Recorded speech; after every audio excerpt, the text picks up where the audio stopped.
Om Swastiastu, Assalamualaikum warahmatullahi wabarakatuh.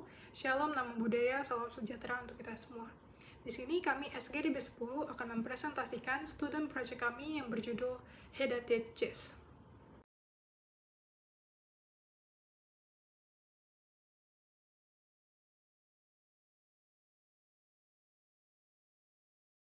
Baik, perkenalkan nama saya Nilo Amrita Pujajinata dengan 3 digit terakhir 020. Saya izin menjelaskan latar belakang dari student project B10.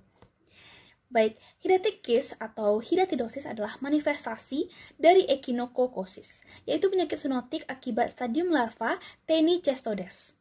Hidatitis ini adalah kista mirip kandung kemih yang terbentuk di berbagai organ dan jaringan setelah tumbuhnya onkosfer cacing pita echinococcus di organ atau jaringan tertentu. Negara yang melaporkan prevalensi echinococosis tertinggi adalah Thailand, namun jarang pada Indonesia, Malaysia, Vietnam, Filipina, dan negara-negara lainnya. Tetapi, jumlah kasus penyakit ini tidak rutin dilaporkan oleh beberapa negara di dunia karena pasien tidak mengalami gejala atau asimptomatik sampai kista hidatidosa di dalam tubuh mereka tumbuh cukup besar selama beberapa tahun. Menurut WHO, beban global untuk mengendalikan echinococcus melebihi 3 miliar dolar AS setiap tahunnya. Selain tingginya biaya untuk menangani penyakit ini, sebelumnya Belhassen et al. Pada tahun 2014 telah menemukan bahwa pasien yang didiagnosis dengan kista hidatidosa mungkin mengalami komplikasi yang dapat menyebabkan kematian. Ditunjukkan dari 567 pasien yang termasuk dalam data penelitian, sebanyak 32 pasien rawat inap, sekitar 5,6%-nya meninggal dunia. Berarti lebih dari sepertiga pasien tersebut mengalami kematian akibat penyebab langsung komplikasi yang berhubungan dengan hidatidosis. Hidatidosis merupakan manifestasi dari echinococosis yang menginfeksi manusia secara global, yang mempunyai kemungkinan untuk mengalami komplikasi yang berujung pada kematian. Maka penting untuk mengetahui gambaran umum, gejala dan tanda klinis, metode diagnosis, komplikasi, penanganan hingga pencegahan dari penyakit ini. Sehingga, kami merumuskan beberapa masalah. Yang pertama, apa definisi epidemiologi, etiologi, patofisiologi, gejala dan tanda klinis dari hidatitis? Kedua, bagaimana cara untuk menegakkan diagnosis hidatitis? Yang ketiga, apa saja komplikasi yang dapat terjadi pada hidatitis? Yang keempat, bagaimana penanganan medis yang tepat untuk hidatitis? Dan yang kelima, apa saja metode pencegahan yang dapat diterapkan untuk mengurangi resiko komplikasi akibat hidatitis? Berdasarkan rumusan masalah tersebut, tujuan student project kami sebagai berikut. Manfaat dari student project ini diharapkan dapat meningkatkan pemahaman dan pengetahuan, serta menjadi media informasi dan inisiasi penelitian bagi pihak yang bersangkutan dengan hidatitis.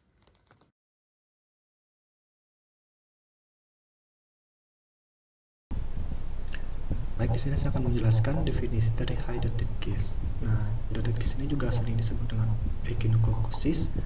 Nah, itu adalah sebuah kista yang itu isi cairan yang terjadi karena sebuah infeksi oleh cacing, yaitu Echinococcus granulus. Nah, pada manusia, penyakit ini itu manusia berperan sebagai intermediate host, yang dimana telur dari cacing dewasa Echinococcus ini akan yang dikeluarkan oleh definitive host itu akan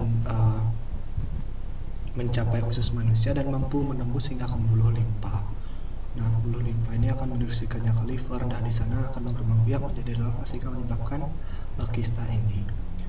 Nah, kista ini juga adalah sebuah penyakit yang dapat menyebabkan berbagai jenis gejala tergantung dari tempat dan juga ukuran dari kista itu sendiri.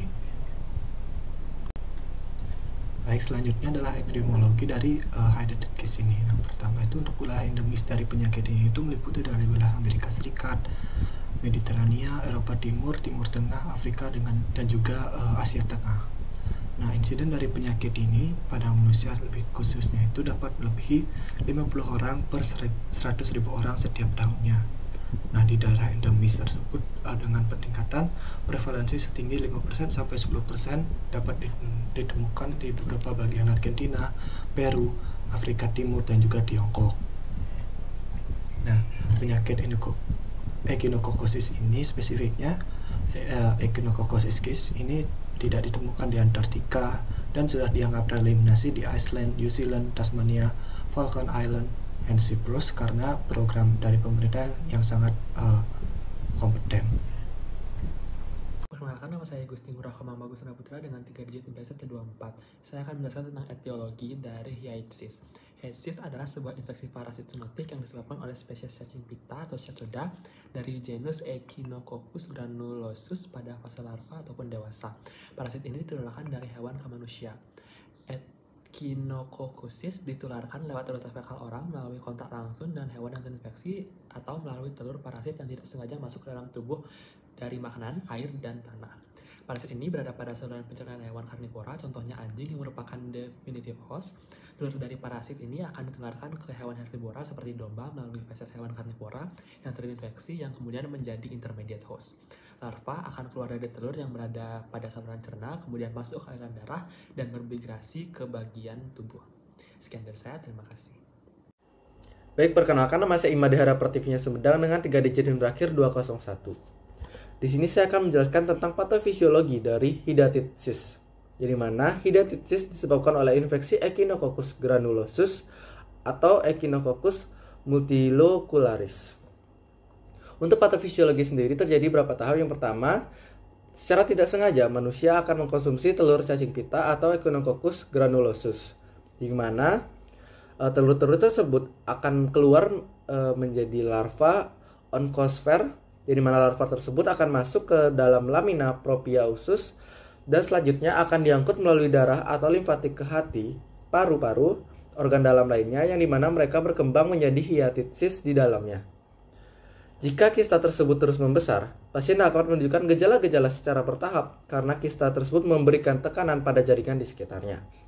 Pecahnya kista dapat menyebabkan reaksi hipersensitivitas yang dimediasi oleh IgE pada pasien, yang tampak seperti gatal-gatal, pembekakan selaput lendir, dan juga kemerahan.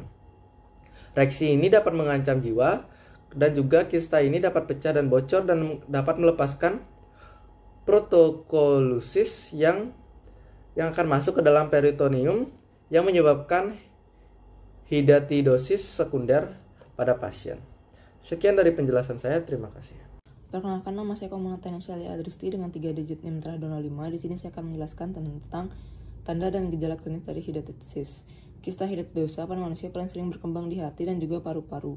Gejala penyakit ini bervariasi tergantung pada organ yang terkena, ukuran, lokasi kista, dan kemungkinan keterlibatan organ di sekitarnya. Untuk kista hidatitis pada hati, biasanya kista di hati tidak menunjukkan gejala dan ditemukan secara tidak sengaja melalui pemeriksaan pencitraan medis.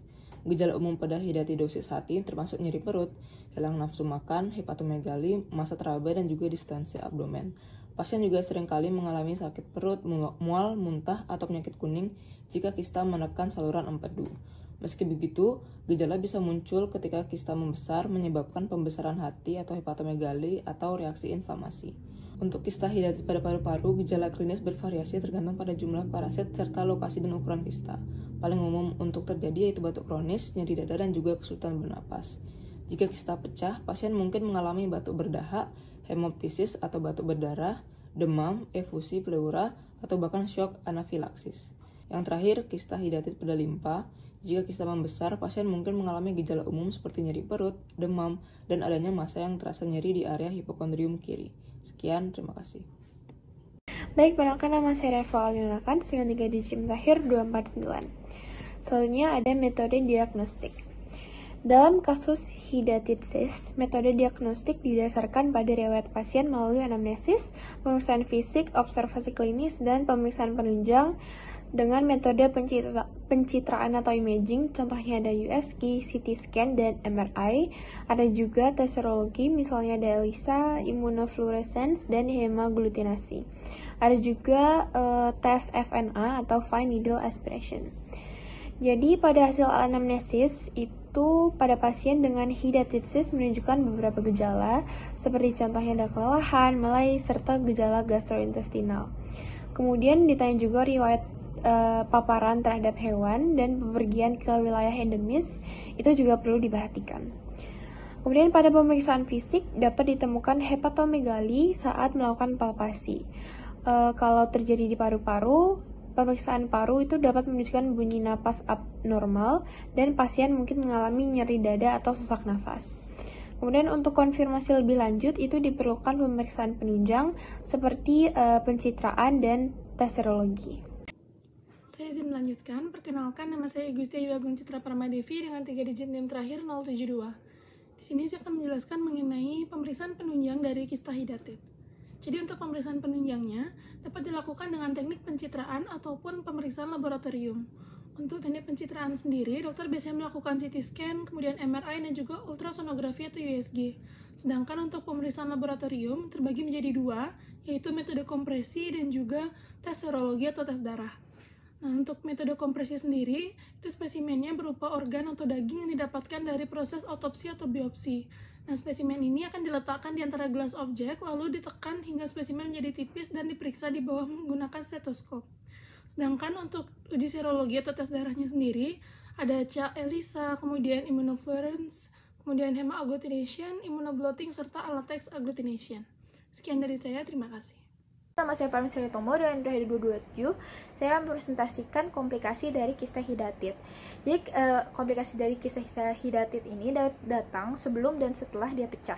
Apabila dia pecah, kista ini dapat mengeluarkan cairan yang bersifat alergenik pada tubuh dan menyebabkan reaksi hipersensitivitas tipe 1 yang dapat berkembang menjadi shock anafilaktik. Kemudian kista ini juga dapat memperbanyak karena setelah dia pecah dapat terbentuk kista-kista hidatit sekunder lainnya. Selanjutnya, komplikasi selanjutnya adalah fistula. Jadi fistula ini yang paling sering terjadi biasanya pada kista yang di hati dan juga kista di paru. Untuk kista di hati itu terjadi fistula hati dan saluran empedu yang menyebabkan obstruksi cairan empedu dan juga kolangitis apabila terjadi ruptur. Dan untuk fistula paru bronki itu dapat menyebabkan emfisema, pneumotoraks, dan juga fistula bronkopleural apabila terjadi ruptur. Pada kista yang belum pecah, itu dapat terjadi juga infeksi sekunder. Infeksi sekunder ini biasanya sulit untuk diketahui itu ada karena kista hidatit ini memiliki perisit atau membran luar yang terbuat dari sel hostnya sendiri, sehingga respon tubuh manifestasi klinisnya itu adalah non-spesifik. Tetapi ini menjadi suatu resiko apabila kista hidatit ini akan dilakukan pembedahan atau pengangkatan. Dan ada juga pembesaran kista. Pemeriksaan kista pada letak-letak tertentu itu dapat menyebabkan komplikasi, seperti pada pembuluh darah itu dapat menyebabkan trombosis, pada bronkus itu penekanannya dapat menyebabkan kolaps paru dan juga atelektaksis, dan pada otak dapat meningkatkan tekanan intrakarnial yang menyebabkan gejala seperti sakit kepala, mual, muntah, papiledema, gangguan kesadaran dan juga kejang. Kemudian pada otot dapat menyebabkan atrofi, begitu pula dengan juga saraf. Mungkin sekian dari saya, terima kasih. Perkenalkan, nama saya Jacob Meriton Paramenubis dengan 3 digit NIM terakhir 176, dan saya akan lanjutkan untuk 2.4.1 yaitu terapi farmakologis. Jadi tujuan terapi farmakologis untuk penyakit kista ini untuk menghambat pertumbuhan parasit Echinococcus granulosus agar tidak berkembang biak semakin banyak dan untuk mencegah komplikasi. Jadi salah satu obatnya itu bisa menggunakan obat anti-helmintic atau anti cacing seperti albendazole sekitar 10-15 mg per kilogram berat badan setiap hari, tapi maksimalnya 800 mg per hari dan dipakai sekitar 1-6 bulan. Dan untuk bisa juga menggunakan membedazole 40-50 mg kilogram berat badan per hari, tapi ini lebih jarang dipakai daripada albendazole. Yang kedua adalah bisa menggunakan kemoterapi. Jadi kemoterapi ini efektif untuk mengurangi ukuran kista, menghambat pertumbuhan protoscolicase, dan untuk menurunkan risiko infeksi sekunder. Dari beberapa kasus, 30-50%-nya menghasilkan regresi kista atau kistanya yang mengecil. Untuk preoperasi atau sebelum operasi itu untuk membantu menonaktifkan protoscolicase Echinococcus ini untuk mempermudah operasi. Baik, saya akan lanjutkan untuk 4.2 yaitu intervensi bedah, yang merupakan penanganan utama dari hidatic cyst yang sudah besar agar bisa langsung dikeluarkan secara bedah. Dan ada beberapa prosedur seperti bedah konservatif, itu melakukan evakuasi isi kista, dan perikistektomi parsial untuk menghilangkan parasit sambil mempertahankan jaringan sehat. Dan juga bisa menggunakan laparoskopi yang memakan waktu pemulihan yang lebih cepat dan resiko infeksi lebih rendah dibandingkan bedah terbuka. Perkenalkan, saya Gede Gata Pramana dengan digit 6 terakhir 225. Di sini saya akan menjelaskan tentang cara mencegah dan juga mengendalikan dari penyakit kista hidatif.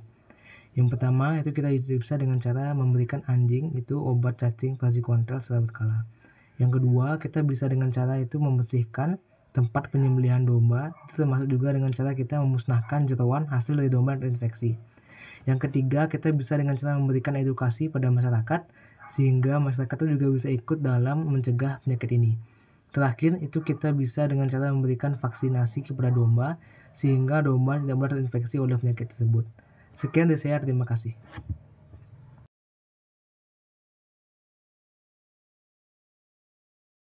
Baik, terima kasih atas kesempatannya. Perkenalkan, saya Putri Angelika Hasibuan dengan 3 digit 6 terakhir 098. Di sini saya akan memberikan penjelasan singkat atau kesimpulan mengenai presentasi yang telah kami lakukan. Jadi, hidatic cyst adalah infeksi parasit yang disebabkan oleh cacing pita atau Echinococcus granulosus, yang terutama ini menyerang pada hati dan juga pada paru-paru manusia. Untuk penularannya ini dapat terjadi melalui jalur fekal oral.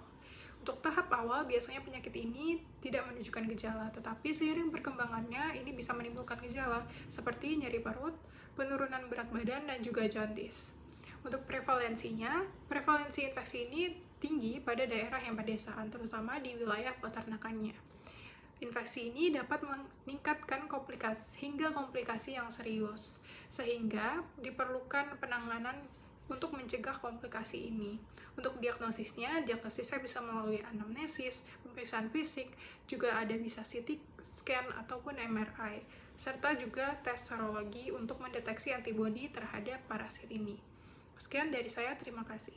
Sekian presentasi kami mengenai hidatic cyst. Kami dari B10 mengucapkan terima kasih.